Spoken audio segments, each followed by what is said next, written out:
была такая мечта увидеть горы, покрытые цветущими деревьями. Для нас они уже знакомы, для некоторых художников группы они впервые познакомились с этим уголком. И в результате получилась вот такая очень интересная выставка, где показали свои работы самые разные художники, самые разные подходы от реалистического до абстрактного. Обнаружили, в каком состоянии находятся старые сегодня крымско-татарские деревни, в каком они были в прошлом.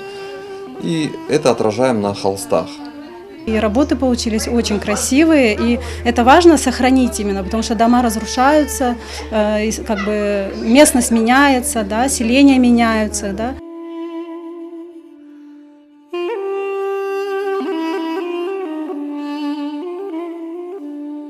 Дома, даже в Восточном Крыму, оказывается, в каждой деревне были по-разному решены. Те дома, которые с глиняными крышами, их вообще не осталось. Ну, как бы, или их перекрыли крыши, они уже не того вида, какие они должны быть.